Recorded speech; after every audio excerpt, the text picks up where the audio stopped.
Marc Márquez has lived through the collapse of an empire once, and he carries the scars like coded warnings. What he hears now inside Ducati is not noise. It is the same tremor that once shook ERC to its knees. The rumor is precise, technical, and deadly. Shell's synthetic fuel program, the cornerstone of Ducati's 2027 engine philosophy, sits behind Aramco and Repsol in development. And in the 850cc era, fuel is no longer an accessory. It is the detonator that decides who wins, who fights, and who falls. Marc cannot override bad combustion chemistry with talent. Even a genius cannot fight a factory disadvantage baked into every lap's power pulse. Ducati's dominance today is irrelevant if tomorrow's foundation is cracked.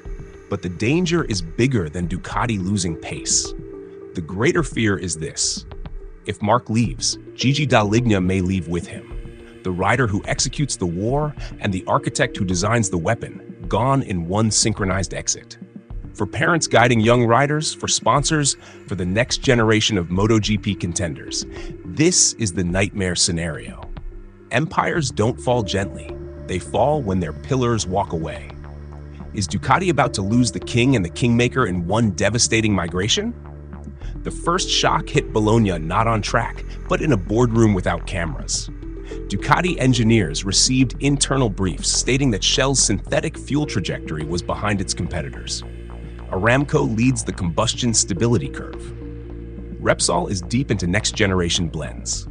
Shell, by contrast, took a different development path, and different in motorsport can quickly become disastrous. This detail is not gossip. It is a structural threat, and Ducati knows exactly what structural threats do to dynasties. The 2027 MotoGP reset tears apart every assumption the current era sits on. 1,000 cubic centimeters become 850. Torque distribution changes. Combustion windows narrow. Power delivery must synchronize perfectly with fuel chemistry. Every manufacturer begins from zero.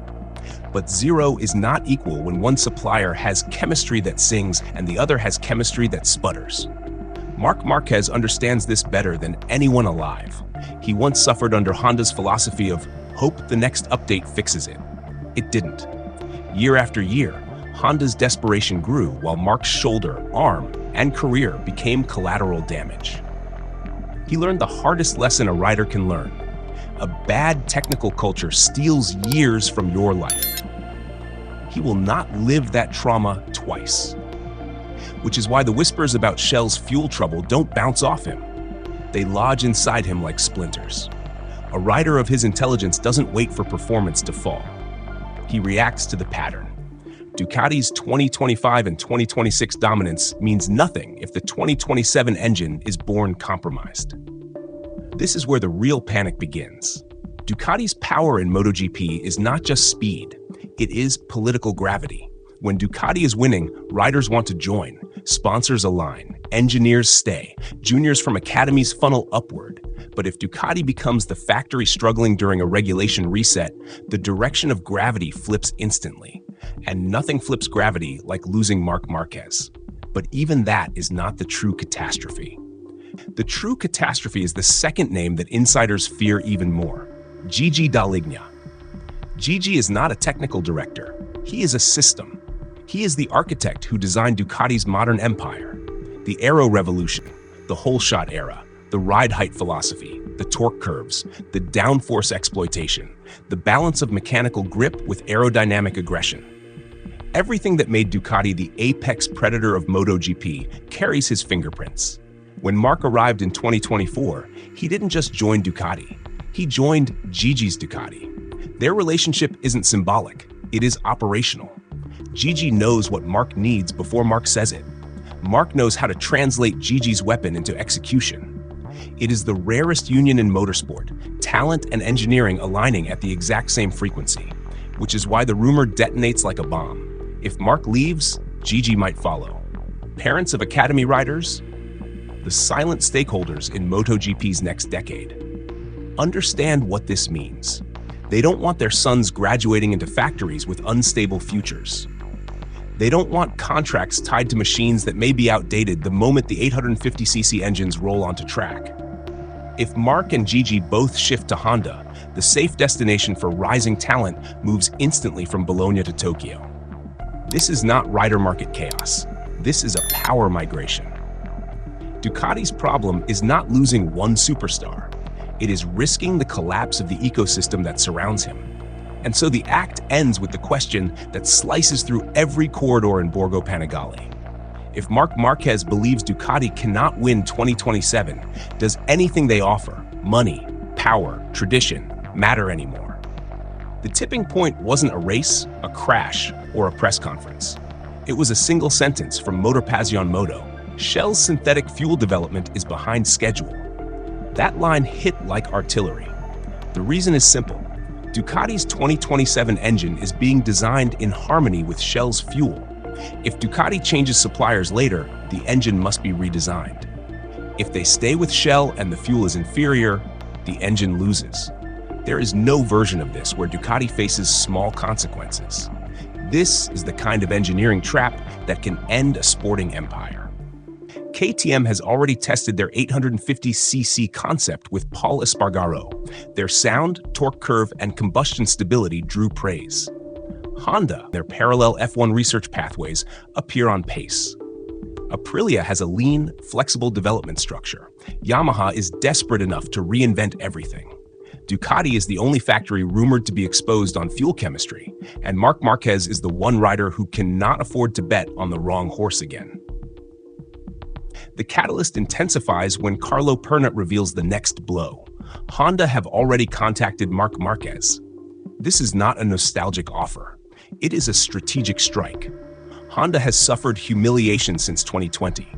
Their empire crumbled, their engineering identity collapsed, their reputation, once bulletproof, became a cautionary tale. But Honda has something Ducati does not: a fuel partner leading the synthetic race and a blank page for 2027 with full financial firepower. They are not calling Marc to fill a seat. They are calling Marc to rebuild an era. But what Pernat said next is what transformed this from rumor into war. Honda may also be targeting Gigi Dall'Igna. That sentence changes the sport. Marc without Gigi is a blade without a forge. Gigi without Marc is a blueprint without a warrior. Together, they are a dynasty waiting to be built. Honda sees this. The paddock sees this. Ducati pretends not to see it, but the trembling inside the factory tells the truth. This is where parents of riders enter the story again. Because MotoGP isn't just about champions, it's about the next 10 years of contracts, academies, and rider development pipelines. If Marc and Gigi move to HRC, suddenly HRC becomes the most stable political home for emerging riders. Sponsors shift investments, young prospects adjust ambitions. The gravitational center of MotoGP moves eastward overnight. And now the question that Ducati hoped would never be spoken aloud becomes the centerpiece of every insider conversation. If Ducati's 2027 project is compromised, why would Marc Márquez stay? The catalyst continues with the only variable scarier than Marc leaving first. If he exits Ducati before 2027 testing begins, other riders will follow the signal. If he stays silent, uncertainty spreads through the grid. If he signs with Honda, the entire rider market resets in 72 hours. And if Gigi leaves right after him, Ducati's empire collapses, not because of performance, but because of meaning. Factories win races with engines and aero, but they win eras with philosophy. Gigi is Ducati's philosophy. Removing him is not removing leadership. It is removing the blueprint for how to win. The catalyst ends with the question that every manufacturer strategist is now forced to confront. Is this just a rumor, or the ignition sequence of the greatest power shift in MotoGP history? Power in MotoGP does not disappear, it migrates. And if Marc Márquez and Gigi Dall'Igna migrate together, the locus of MotoGP power moves with them. This is the collapse Ducati fears. The moment Marc lifts his head from the G26 cockpit and asks, "What is the 2027 truth?" every corridor in Borgo Panigale freezes. Because Marc is not asking about salary, branding, or political positioning. He is asking about the next winning machine. And factories know. When Marc senses a weakness in long-term engineering, he walks first and apologizes never. Let's break down the winners and losers if Marc and Gigi execute a synchronized departure. Who loses power? 1. Ducati, as an institution for a decade. Ducati has built its reputation on technical supremacy, aero domination, ride height systems, torque distribution mastery, the most complete engineering ecosystem in MotoGP. All of that is threatened if Gigi leaves. He is not a replaceable engineer. He is the architect of a philosophy. The paddock is filled with brilliant technicians, but Gigi is the only one who built a multi-title winning system from scratch. Ducati without him is still strong, but it becomes mortal. 2. Pecco Bagnaia. Pecco's political stability depends on one thing: Ducati staying on top. He already lived the nightmare of 2025 when he couldn't unlock the GP25 and crashed psychologically while Marc dominated the same bike. If Marc leaves Ducati because the 2027 project looks weak, Pecco becomes the face of a factory entering a decline. That is not the legacy he wants.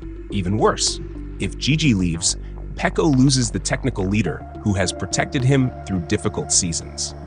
His leverage evaporates overnight. Number 3. Ducati's talent pipeline academies thrive on prestige. Parents push riders toward winning factories, not unstable ones. Without Marc, Ducati still attracts talent. Without Gigi, Ducati loses direction. Without both, Ducati becomes a risk, especially for the 2027 era, where stability during a regulation reset is everything. No parent wants their teenage rider to step into a factory in transition. Who gains power? 1. Honda. This is the most dramatic reversal MotoGP has seen since the early Rossi era. Imagine it. Honda, once the empire Marc fled, becomes the empire rebuilt by Marc. And this time, he does not return alone. He brings the architect who designed Ducati's modern dominance. The symbolic power of that move is seismic. The practical power is even bigger. Repsol's synthetic fuel program is among the most advanced. Honda has financial power Ducati cannot match in a cost-cutting era. Honda is free to engineer a new concept from zero without legacy constraints. Honda gives Gigi full authority to reshape the brand from the ground up. Together, Marc and Gigi turn Honda into a 2027 monster. 2. Pedro Acosta. Acosta is the future.